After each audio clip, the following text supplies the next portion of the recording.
What's up? So I'm going to show you how I tackle this big ceiling here, and it's got a wee fine stipple on it, like a wee artex.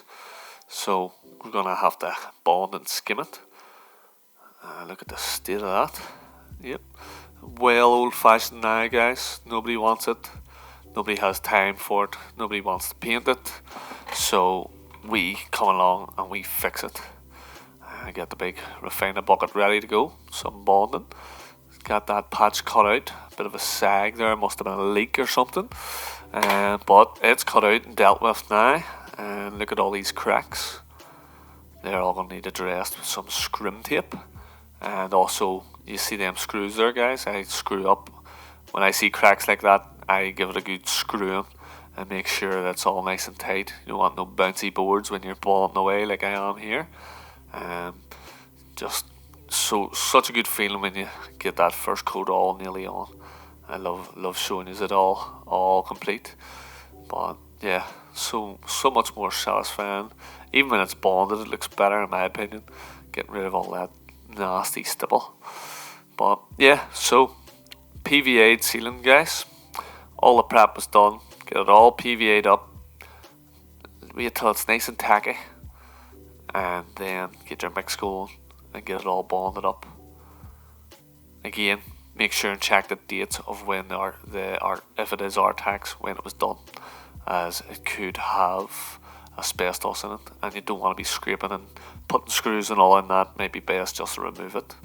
So here I am with the Tyzac spatula. Have it all coated, going around all the angles first, making sure they're all nice and straight.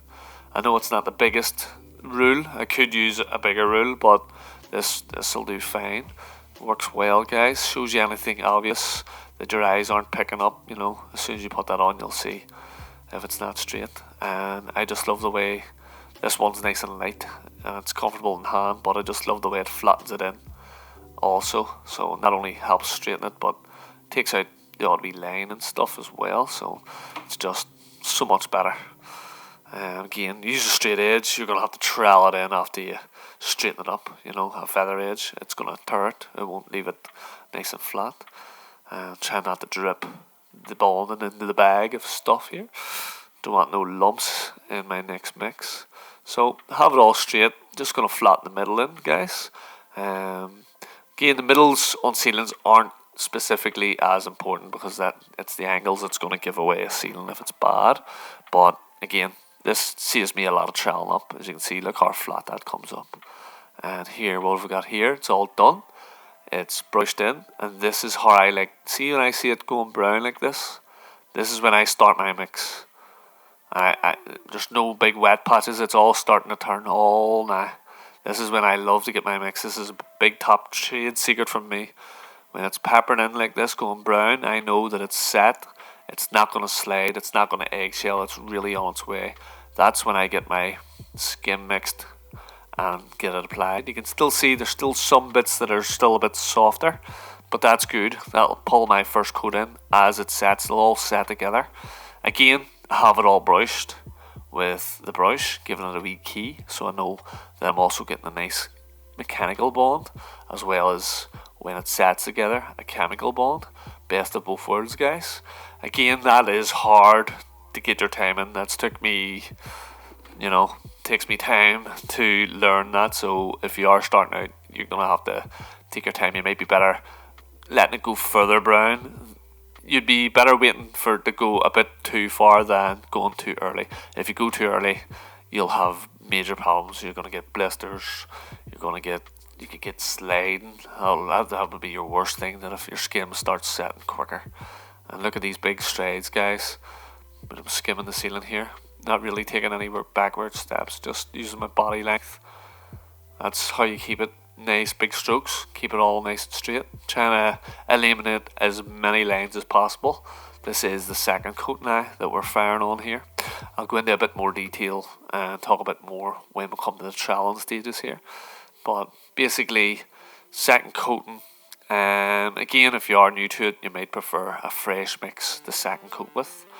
But look how tidy this is going on. I know there's a few lines, but that's okay. You don't have to panic too much at this stage.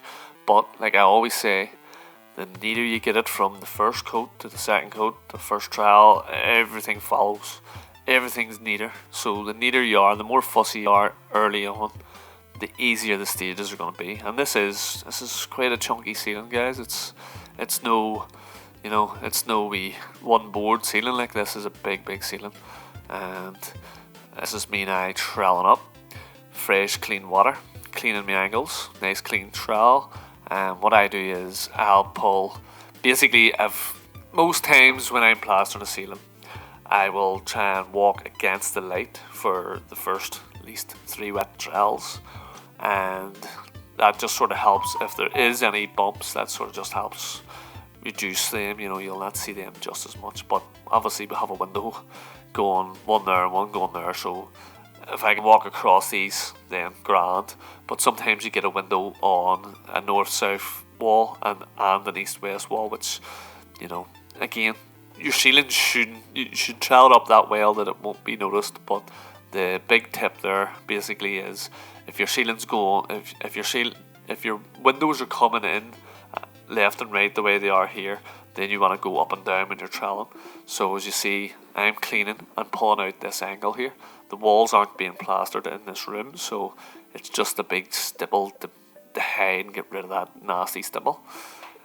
So what I do is I pull it all out, keep that angle as clean as possible, and then I'll start walking it. So this is the big thing when you're on stilts, guys. This is what makes life so much easier. Stilts can be a bit of a nuisance, yes. People say they hurt their hips and that. I have these nice straps on here. They're brilliant. They really are. They're still going strong many years later. This is older stock footage, but again, like I say, many years later, and these stilts, the straps, still going good. So just as the refine the trowels, back onto the favourite skimming trowel. But as you see there, I'm just flattening in here really. You don't need much water. The only water I'm using here is to keep the back of my trowel clean, and just to give these angles a wee wipe as I go. And that just makes tidying up later on with the tussle brush so much easier as well, guys. Like you'll always hear me say, just, the more you perfect the certain wee things, the easier the big things will become. And, proof's in the pudding, basically. You'll see, as the ceiling transforms, gets flatter and flatter. You'll see yourselves when you're doing it, when you're on wee walls. You'll notice the tidier you are to start, the easier the finish is. Last thing you want to do, guys, is have plaster setting and then struggle to try and clean angles, struggle to try and get the lines out, struggle to fill holes because the stuff's too hard, you can't move it into the holes. So, like I say, you want to get on the ball and start as you mean to go on. I really can't emphasize that any more than what I do on this channel. And that's it, guys. Just keep listening, keep learning, keep watching, keep learning. And if you are trying to plaster, just keep at it. You're not going to be at my level, or if you're with a plaster, you're not going to be on their level straight away. It might take you 6 months. 6 months, you may be able to tackle a scene like this, or half this size, if you stick at it. Again, it's all about sticking at it, dedication. Don't be lazy on a Monday morning or a Friday. It's easy to cut the corners. This one's going for all the youngsters sort of learning on site.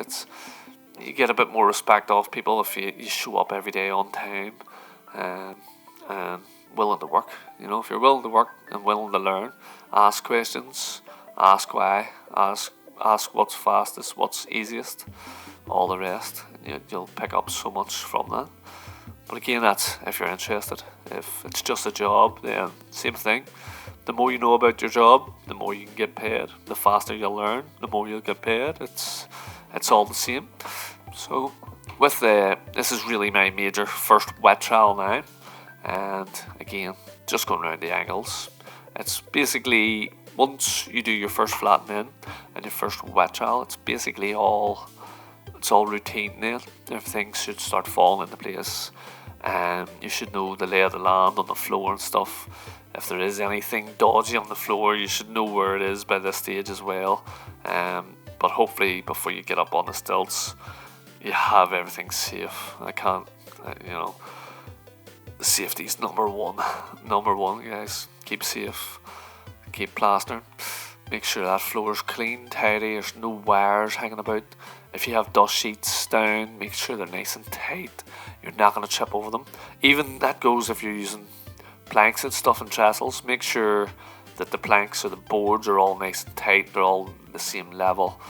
You're not going to fall down through them. Or if you're using a hop up, see my hop up over there holding up my water bucket so I don't have to stretch down too much. Make sure it's locked. If you're using that for the ceiling, make sure it's locked. Make sure when you move it that it's locked again. Double check it before you get up and start troweling away.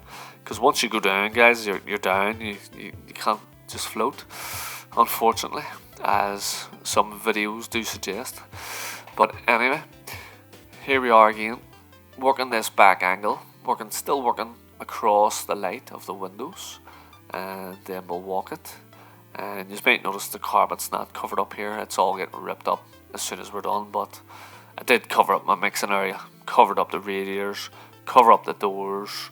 The only thing it could have covered up maybe would have been the windowsills, but that didn't spill any on them, being quite neat. And again, they're easily washed as well. Plaster, PVA, it does wash off handy enough. If you're using ASBR, make sure you wash that off. Any windows, any walls that it's not going to be staying on, because once that sets, it's going to take a razor blade to lift it off. And that's okay on glass. It's maybe okay on certain things, but painted walls, skirting, floors, timber, it's not going to wash off, guys. It's going to be a nightmare. ASBR strong stuff, so you might be better sticking to the PVA. Maybe a safer bet for you. Maybe just easier to read. But again, whatever works. And keep doing what works. That's the main thing. Why would you change it if it's working? So yeah, you can see me walking along there. Most times I'll just drag the brush across. The refiner brushes hold quite a plenty of water. I can maybe do 2-3 walks without having to dip that thing. Another option, you could flick the water on if you're nice and accurate and you don't want to, or just be careful, don't soak the walls, don't soak the floor. Again, slippy floor, big dirty walls. We're not interested in getting dirty walls, guys. You want to try and leave them walls clean. I know there's a big patch above the door, but that's actually a patch. That's not dirt, guys. That's a patch. So don't be worrying about that bit. So you just watch me walking along here now, guys. Keeping the back of the trowel clean. It's actually quite important keeping the back of the trowel clean, guys, because that'll leave a nice clean finish on the ceiling. If you've dirt on the back of the trowel, it can tend to come off on the front and stuff and leave wee snatters. So the back of the trowel, very important. Secondly, what it does is when you set that trowel against the wall in the angle, it won't deposit plaster on the wall. You'll find it's so much cleaner. You don't even need to, half the times you won't need to keep brushing your angles, because if your trowel's clean and it goes in there, you'll leave such a clean line that, and it's so easy just to wipe the brush across the trowel before you go for a walk along. So, nice clean trowel, it'll save you headache later on as well. But yeah, so my routine is we're on the second trowel here, as you see. Is I'll normally give it 3 wet trowels and then I'll just give it a wee quick polish if it needs be. Sometimes if you use a flexi trowel on your third hit, it just comes up very, very good, and it won't really need anything extra done. And there we are walking with the brush on the ceiling. Somebody did once say a long time ago that very brave putting the brush on the ceiling, but that refiner brush there in my hand in particular, it's not that coarse, so it's not like I'm dragging big lines. And secondly, I'm just literally just leaving the water on the ceiling, which I'm then going to trowel off. And if there was lines, when I trowel that, I'm going to be troweling them lines in. It's It's a lot softer and kinder than if you were to rub a sponge float all over the whole ceiling and then trowel it, believe me. But again, you don't have to use a brush, you can use a wee sprayer, that's no big deal. But any sprayers I've had, they all just seem to break, just seem to clog up, even when it just seems to be water you're using, just seems to get grit from somewhere and to clog up or something. But perhaps we're fine to have one that's better. I don't know, I'll maybe have a look into it. But again, I like to brush my hand. I clean my trowel as I go, and I clean all the ankles as I go. It's much handier. I can also leave a wee deposit of plaster on the corner of the brush, and what that's for is sometimes you dig your trowel in. That's no big deal because I have a bit of stuff on my brush, and I can just pick that off and fill the hole, trowel it in, and we're all good. We're back to normal. So here we go, on to my second wet trowel. So we've given it a flattening, we've given it one wet trowel, and now we're on our second wet trowel. After this really will be a repeat of what I'm doing for a third trowel, and then it will be a dry trowel if necessary. You don't always have to do a dry trowel. Some people don't like it. Again, I don't do it to necessarily make a massive shine.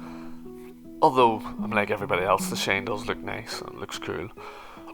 But it's not you don't need it. If it's flat and matte, that's good enough. There's no holes, no dips, no lines. That's all you need, guys. No big bumps. That's all you need. If it's like that on your third wet trowel, you're done, you're dusted. But what the polish does for me is I get an extra double check on everything, make sure there isn't any wee pinholes, any wee misses, any wee fat marks. So to me, it's worth it. It doesn't take that long to give a quick dry trowel, and you're just running your eye and your hand around everything again. It's all good, you know.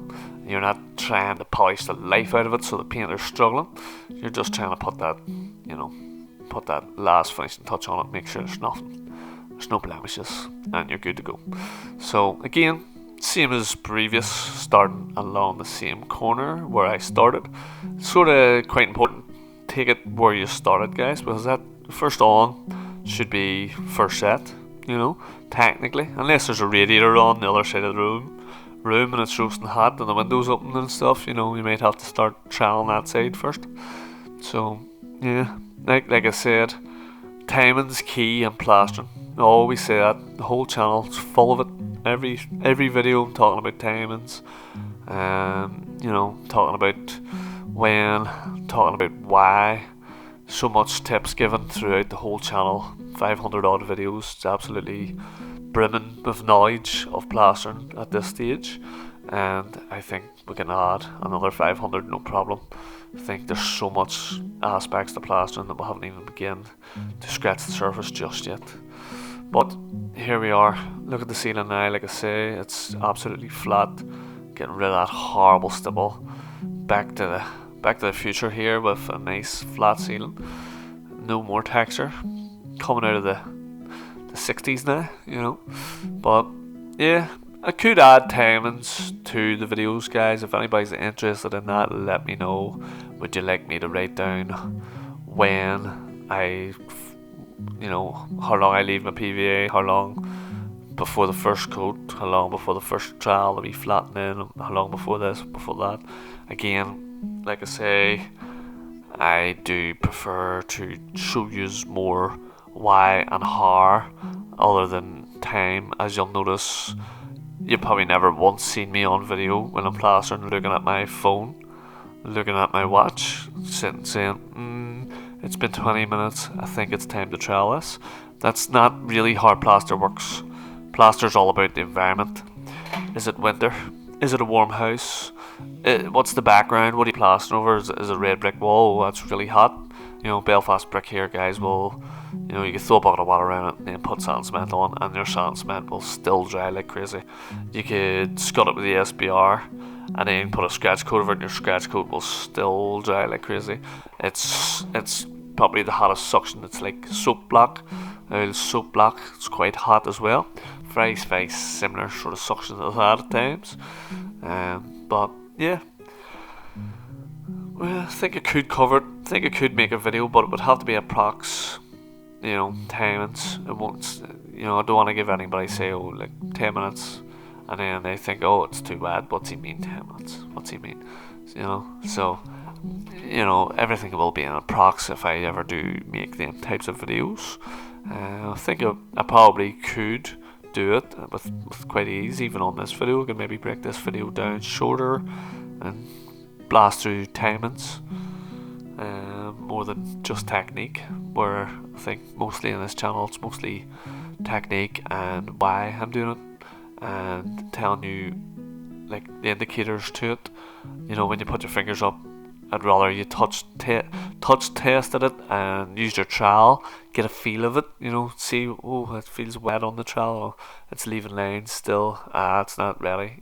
Things like that. Or when you're ready for your trowel up with the water, touching it and going, oh, it's quite greasy. It's quite wet on my dusty hands, coming out really wet there. Then, like Max said, time to leave that there for another 5 minutes. Something like that. Maybe touch base with it a bit more. But let me know in the comments. They're very valuable to me. I learn a lot from them as well. And if you don't ask or you don't tell me something, nothing's going to be able to be changed or made better. And just like the plastering, always trying to improve every video and trying to improve something. And hopefully, even if I improve every video by a percentage, by the end it's going to be pretty good. So that's the plan.